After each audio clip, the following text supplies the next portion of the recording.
Hello, I want to share something with you all real quick, and even real quick on my time. My real quick is usually like an hour. I'm gonna try not to go that long. But I had posted a few days ago, I can't remember what day it was, and it had showed up in my memories, or maybe my husband posted it, I don't know. But when we first moved to to Texas, we lived in Garland. It's a different town than where we live now. We live in a much smaller town now. Where we live now is similar to where I grew up, and maybe even smaller than Richmond, Indiana. It's very little, but I love it. I love the small town. But anyway, we lived in a bigger town, and we lived in an apartment, and we lived there for about 6 months. And then we moved into a house. We rented a house because we weren't able to purchase one yet. The market was crazy out here. It was those years where people were getting into bidding wars and houses were just selling so fast. I mean, we put in offers on several, and we would get outbid by thousands. Like it may be one price. And I remember one house, we went 15,000 over the asking price, and we still couldn't get it. Someone else outbid us. So we're like, just forget it. We're going to rent, and we're going to wait until the housing market like changes or does something. And so we found a house to rent. It was the cutest house. I loved the layout. The outside of the house was really pretty. It was brick. The inside was beautiful. The living room was big. It had a beautiful fireplace, 3 bedrooms, 2 bathrooms, and it was just a nice house. So we rented it, and we lived there for a while, and I started getting sick. I was getting sinus infections like all the time. I think I was staying on antibiotics more than I was staying off of them. And I mean, I was just like sick, respiratory, head, sinus, all of this stuff.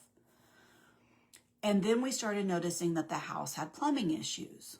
Like the sink would plug up, the toilet would plug up, the toilet would gurgle. If the washing machine was running, the sink in the bathroom may gurgle. The bathtub would get plugged up.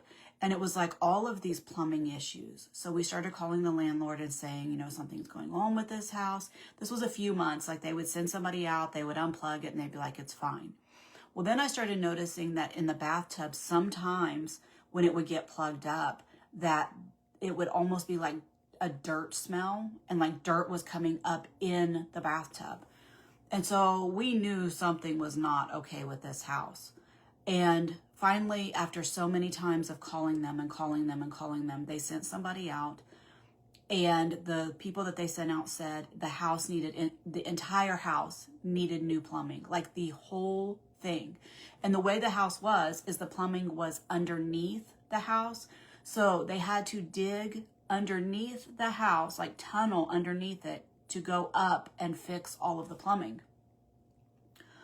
Well, whenever they were fixing it, or had started fixing it, they found that the problem was that there were trees in the front yard, and there were roots growing into the plumbing. And because the trees were growing into the plumbing, the pipes, it was creating holes, and then trees were growing through it, dirt was getting in them, and so it was causing massive issues. So part of what they had to do in the bathroom was they had to pull out the shower, like the whole bathtub and the shower. When he pulled that out, I had already been thinking, I am pretty sure this house has a mold issue because of how sick I was, how sick I kept getting. And so when he pulled it out, I was very curious to see what was behind it. And like they had to rip up some flooring as well. So they was ripping up flooring, they was ripping up the whole bathtub because the bathtub was leaking. And I mean, it was a mess. We had to move out for like, I forget how many weeks, because they just had to redo everything in the whole house. But they didn't redo any flooring, and they didn't redo any, they didn't do any mold remediation. They didn't even want to talk about mold. But the people that were there working was not the rental company. It was a third party that they hired. And the guy was super nice. We had talked a lot. I had witnessed to him about the Lord. I had told him I'd be praying for him for certain situations. He was just a really nice young man. And so I asked him, I said, I've been getting sick here a lot. I really need to know if you see any mold whenever you're doing the repairs. And he's like, I'm really not supposed to tell you. that is between like our company and the landlords. And I'm like, I get that, but I'm super sick and I'm not going to say anything. You know, I'll walk in there and look with my own eyes, but I want to know what I'm looking for. And he was like, honestly, if you were my mother or my sister, I would say you should not live here. So that clued me in really quick. So I went in there and I started looking around after the tub and everything had been pulled out, and I seen mold everywhere. Like it was everywhere in the bathroom. And so we started pulling back some floorboards, and I was able to take pictures. So I sent the landlord all of the information, nothing that the guy had told me, but my own pictures of this is what I see. This is all my medical records. I sent them all my medical records for the year, like the 9 months we had been there. I forget how many hospital visits, chest x-rays, doctor visits, antibiotics. It was like a huge amount that I had been on that time, and I sent it to them. Within a couple of hours, they messaged us back and said they would release us from our lease, and they would give us all of our deposit back. No questions asked. So I knew. I mean, I knew that they knew that I knew that they knew, and so we were able to move. So that's the backstory between the pictures that my husband posted. And when he posted it, he was like, I loved this house, but the inside of it, the foundation, like it was just sick and diseased and full of mold and just bad. And my mom had commented something about, boy, wouldn't that teach? And I started thinking about that because the Lord often does that in my life. Something will happen, and then he shows me the deeper application to myself. And so I started thinking about me, my life, because before we look at anybody else's life, we need to look at our own. And so I was thinking about the spiritual application of that whole season with that house. You know, if you pulled up on the curb, when we first looked at the house, it looked so pretty. And I was looking at it and I was like, oh, wow, that has the potential to just be beautiful. And we can do this with it. And we can do that with it. I'm walking in and I'm thinking of where my furniture can go. And it just looks really nice. So we rent it. We put all of our stuff in it. And I loved it. Like, I really loved that house. I thought it was great. People came over and they seen it. They thought it was pretty. It was comfortable. We got comfortable in it. But the issue was the foundation. The issue was what was going on under the carpet. What was going on in the walls. I never saw mold until we started pulling things back. I never saw mold until it was exposed. It wasn't like I could just walk through that house and say, oh, yep, there's mold, there's something bad, there's something that needs taken care of. It was a foundational issue. It was an issue under the house. It was an issue in the walls. It was an issue behind the shower. It was things that I couldn't see unless I started tearing some things down. So I think about my own life. And I encourage you to think about your life. Are there areas in your life that from the outside, they look good? You look like you have it all together. You look like you're following God. You look the part that you want to look. You're comfortable. Everything looks fine. From the people looking around at you, everything looks fine. But inside, what does your foundation look like? When you start tearing down walls, is there bitterness, anger, unhealed wounds, trauma, rebellion, sin? What sin is hiding under your carpet, under your walls, under your bathtub? What patterns of sin? What patterns of thinking? Maybe it's hurt, betrayal, trauma, depression, anxiety. What is under your floorboards? Is there anything there that needs to be removed?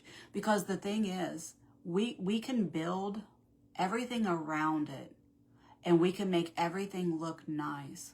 But if there's something diseased or growing like a fungus in our foundation, it will never be what we want it to be. It will always make us sick. It will always make us tired. It will always keep us in a place of defeat. We can try doing everything possible to keep it together, to do what we want to do, to be who we want to be. But unless we go back and address what's going on under the floorboards, it will never be what we want it to be. It will never be our full potential. That house needed massive work. In my opinion, because I know how mold works, it probably just needed torn down and rebuilt. Like that's probably what it needed. Because it was so bad. Maybe that's what needs to be done with us. Maybe we need to stop pretending that we're okay and that everything is okay. And go to the Lord and say, Lord, tear down everything that's not of you and build me back up from the foundation up. Maybe we need a season of stripping away, getting down to the root, getting down to the issue, getting down to what is really going wrong in our lives and why is it going wrong? Why do we have patterns that we just can't get ahead in life, that we can't seem to make happen what we feel like the Lord is calling us to do, or just life in general? Why are all of our relationships broken? Why are we never happy? Why do we always feel defeated? Why do we never feel fulfilled? Why do we not feel God's peace and his joy and his hope? If that's any area of our life, it may be a foundational issue that we need to tear down the walls. Maybe it's false belief systems. Maybe it's trauma. Maybe it's sin patterns. Maybe it's rebellion. Maybe it's all of them together. We need to go back to our foundation and say, Lord, what is my foundation built on? What is my foundation built on? Is there any area that needs torn down? Is there anything in me that needs to come up and come out and be broken and be torn down? Because I don't know about you, but I don't want any area hidden. I don't want any area overlooked. I want God to expose it all so that I can be who God has called me to be. And that takes prayer, and that takes a willingness to be honest with ourselves and honest with God and take an honest look at our lives. Because it's so easy to just keep decorating the outside, just keep smiling, just keep going, just keep pretending that everything is fine. Seasons of stripping away can feel brutal because we have to take an honest look at our lives and an honest look at ourselves. But the outcome can be beautiful. I want to encourage you to spend some time in prayer asking God, is there anything in your foundation that doesn't belong? Is there anything that's just been covered up and just been hidden? Is there anything in you that needs to be exposed? Do you need to walk through a season of stripping away and then rebuilding? A stripping away of everything that's diseased and everything that is unclean and ungodly and even hurt and pain and trauma and all of those things. Everything stripped away that's not of God, and then rebuilt on the firm foundation of who God is to you and who you are to him and of his word and of truth. Because it's so easy to go through life just putting Band-Aids on the situation, just putting on a little more makeup, just smiling a little more. But what does all of that leave us? I want to encourage you to allow him and ask him to do a stripping away of anything that needs to be exposed and brought up and brought out. You guys be blessed. If you have any questions or you just need, I don't know, someone to cheer you on, my inbox is always open. Love you all.